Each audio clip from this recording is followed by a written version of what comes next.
నమస్కారం ఘంటారావానికి స్వాగతం. ముందుగా ప్రధానాంశాలు. నేడు కలెక్టర్లతో ముఖ్యమంత్రి రేవంత్ రెడ్డి కీలక సమావేశం. రైతు భరోసా, రేషన్ కార్డులు, ఇందిరమ్మ ఇళ్ల పథకాలపై దిశానిర్దేశం.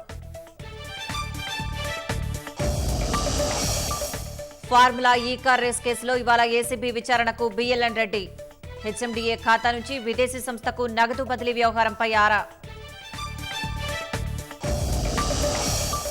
సూర్యాపేట జిల్లా ఐలాపురం వద్ద లారీని ఢీకొన్న ప్రైవేటు బస్సు.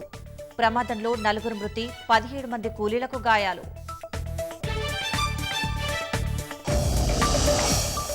సంక్రాంతికి సొంతూళ్లకు పయనమైన జనం. కిటకిటలాడుతున్న బస్టాండ్లు, రైల్వే స్టేషన్లు.